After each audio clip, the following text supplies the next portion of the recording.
Dust motes danced in the afternoon sunlight streaming through the gallery's Victorian windows. I stood in the middle of what my mother-in-law had called that worthless old junk shop, surrounded by paintings, sculptures, and artifacts that my grandfather-in-law, James Montgomery, had collected over his 6 decades of world travel. At least the building is structurally sound, my husband Tom said, trying to be optimistic as he examined the old hardwood floors. Maybe we could sell it to a developer?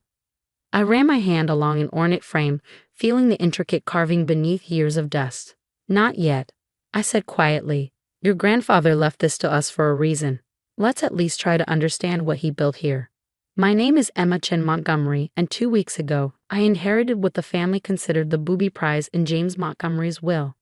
While my brother-in-law Richard received the family mansion and investment portfolio, and my sister-in-law got the vacation properties, I was left the Montgomery Gallery of Fine Arts, a 3-story Victorian building in a small town that had seen better days.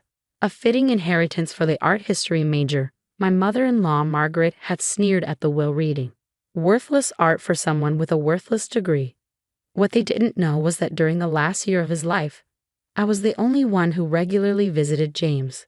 While the rest of the family was busy managing their portfolios and social calendars, I spent afternoons with him in this gallery, listening to stories about his collections.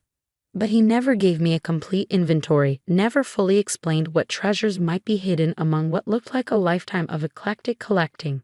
Grandpa James had an eye for the unusual, I told Tom as we explored the dusty rooms. He never collected the obvious pieces. He used to say that true value isn't always visible at first glance. Tom nodded, but I could tell he was distracted, probably thinking about the $1 million property portfolio his brother had inherited. The Montgomery family fortune had been built on real estate and smart investments, not art. To them, this gallery was just an old man's expensive hobby. I pulled out my laptop and a small notebook I'd used to record James's stories during our visits. Let's start with the main gallery, I said, beginning to catalog the collection. My art history background and museum internships had taught me the importance of proper documentation. The first floor contained mainly paintings, landscapes, portraits, and abstract works from various periods. Many were good. Some were excellent, but nothing seemed extraordinary at first glance. But then I noticed something about a small landscape in a corner. "Tom, look at this signature," I called him over. "The style, the brushwork. This looks like an early Monet, but it's signed M. Claude. Is that important?" Monet's full name was Oscar Claude Monet. He sometimes signed early works as Claude. I carefully examined the canvas backing, the age of the frame. My hands started to tremble. This could be an unknown early work. We need an expert to verify it. Tom looked more interested now. "How much will that be worth?"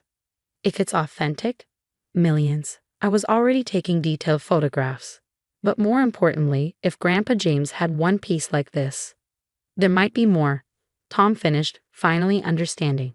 We spent the next week doing a preliminary inventory. The more I looked, the more I found pieces that needed expert evaluation. A small bronze sculpture that bore striking similarities to Rodin's early work. A collection of Chinese pottery that looked far older than the Ming Dynasty replicas they were labeled as. But it was what we found in the 3rd-floor storage room that changed everything. "These trunks haven't been opened in decades," Tom said, helping me move a heavy wooden chest. The label read, "North Africa, 1962. Inside, wrapped in old blankets, we found a collection of ancient Egyptian artifacts. My hands shook as I unwrapped them carefully. "These look like they're from the New Kingdom period," I whispered. "But that's impossible. These should be in a museum." Tom was reading through some old papers found in the trunk. "Here's a letter from 1962, something about an archaeological expedition Grandpa James funded. Legal export papers, permissions from the Egyptian government." He didn't just collect art, I realized. He was a serious antiquities collector, but why didn't he ever display these pieces properly? The answer came 3 days later when Dr. Marcus Way, one of the world's leading art experts, arrived to examine the collection. I'd sent him photographs of just a few pieces, not mentioning their source.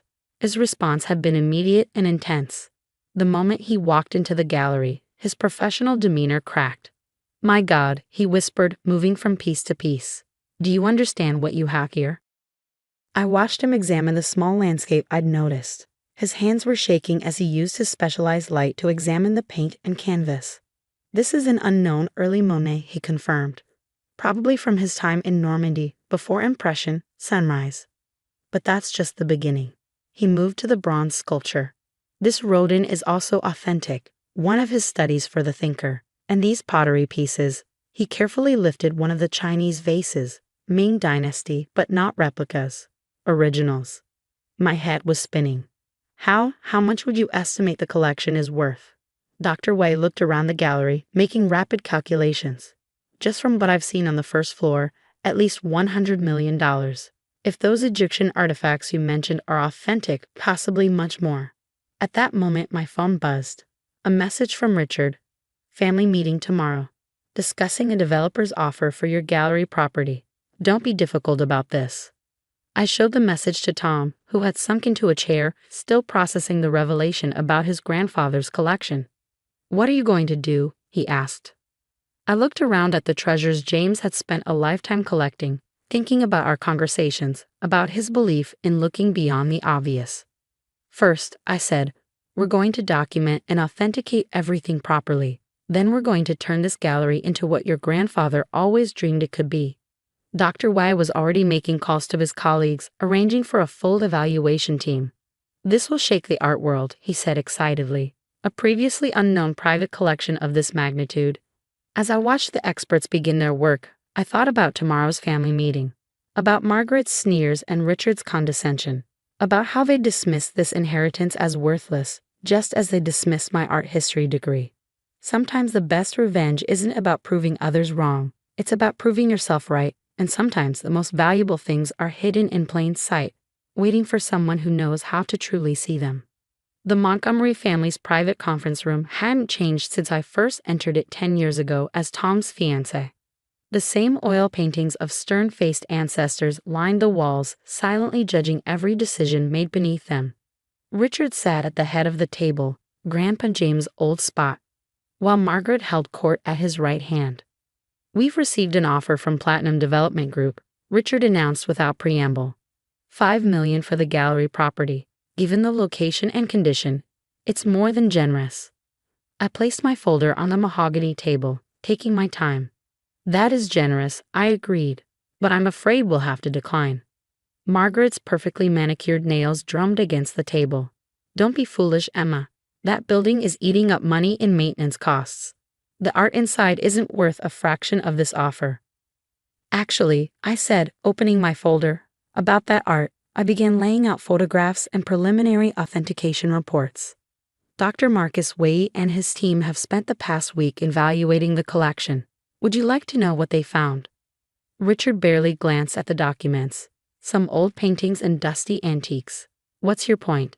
"My point is that the worthless collection you've been mocking includes an unknown early Monet, an original Rodin study, authentic Ming Dynasty pottery, and a legally exported collection of New Kingdom Egyptian artifacts."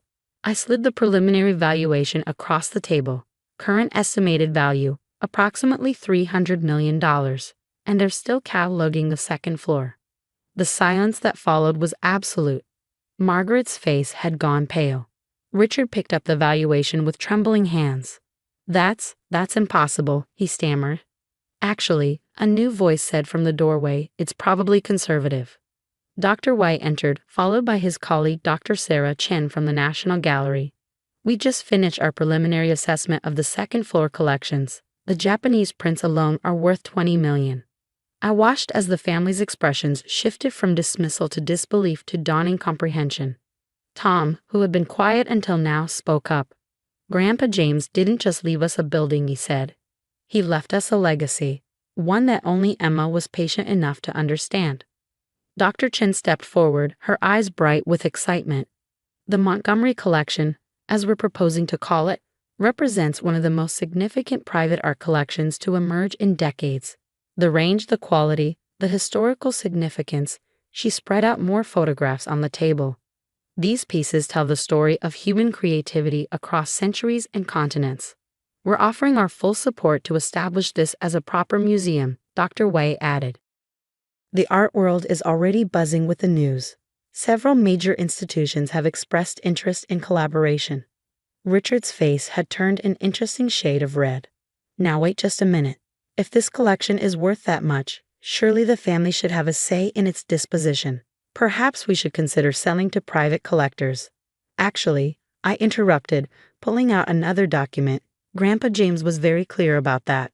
I read from his private letter to me, found in the gallery's safe. This collection was built not just for its monetary value, but for the stories it tells about human achievement. It belongs to the world, not to private vaults. Emma will understand this. Margaret's lips thinned. You knew about this all along. Those afternoons you spent with James. I knew he was a brilliant collector, I said. But even I didn't understand the full scope until now. What I did understand was his vision, to create something lasting, something that would enrich people's lives. Over the next few hours, we outlined our plans for the Montgomery Museum of Fine Arts. The Victorian building would be carefully restored, its original features preserved while being upgraded to modern museum standards. The surrounding area, far from being dying, would be revitalized by the museum's presence. 6 months later, I stood in the restored main gallery, watching as the final preparations were made for our grand opening. The space had been transformed. State-of-the-art security and climate control systems protected the priceless artifacts. Each piece had been carefully researched, its story ready to be shared with the world. The town had changed too. New cafes and shops had opened nearby. Hotels were being built to accommodate the expected tourists. Property values, including Richard's precious real estate holdings, had skyrocketed. Mrs. Chen Montgomery, a young intern, approached with a tablet. The Times wants to know if you'll comment on the Montgomery collection being named one of the most important art discoveries of the decade. Before I could answer, I heard familiar footsteps. Margaret stood in the doorway, looking uncomfortable but determined. I want to help, she said quietly. With the museum. I've been taking some art history classes online, and she gestured helplessly at the magnificence around us. I want to understand what James saw, what you see. I smiled, remembering all those dismissive comments about my worthless degree. We're starting a docent training program. Would you like to join? The grand opening attracted art lovers and critics from around the world. Richard and his developer friends watched in amazement as thousands of visitors lined up to see the collection. Tom stood proudly by my side as I gave interviews about his grandfather's legacy. But my favorite moment came later, during a special evening tour for local students. A teenage girl stood transfixed before the early Monet, her eyes wide with wonder. How did he see it? She asked me. How did your grandfather-in-law know these pieces were special when everyone else missed them? I thought about James's words during our afternoon talks. True value isn't in what everyone else sees, Emma. It's in having the patience to look deeper, to understand the stories behind things. He knew how to look beyond the surface, I told her, and he trusted that someday someone else would too. The Montgomery Museum became more than just a collection of valuable art. It became a center for education, offering programs for students of all ages. The conservation department attracted experts from around the world. The research library, named in James's honor, became a vital resource for art historians. Richard eventually came around, especially after realizing how the museum's presence had transformed his real estate investments.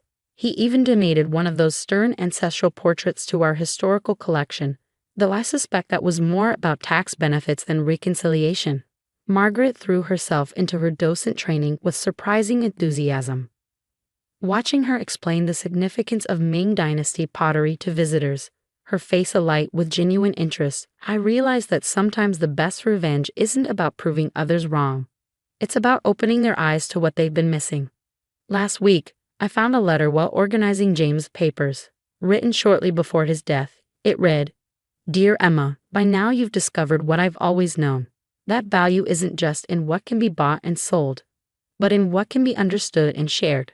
This collection needed someone who could see beyond price tags to the human stories behind each piece. Thank you for being that person. Love, Grandpa James." As I write this from my office overlooking the restored gallery, watching visitors discover their own connections to art and history, I'm reminded that inheritance isn't just about what we receive. It's about what we choose to do with it. The art world still buzzes about the miraculous Montgomery discovery, but I know there was no miracle. There was just an old man who spent his life collecting stories in physical form, and a granddaughter-in-law who took the time to understand why. Sometimes the most valuable things are dismissed as worthless by those too impatient to look deeper. And sometimes the person they underestimate turns out to be the one who understands the true worth of things all along. The museum continues to grow, each new day bringing fresh discoveries and connections. In the end, we didn't just preserve a collection. We fulfilled a vision, one that transformed not just a family's understanding of value, but an entire community's appreciation of art and history. And that, as Grandpa James would say, is worth more than all the real estate in the world.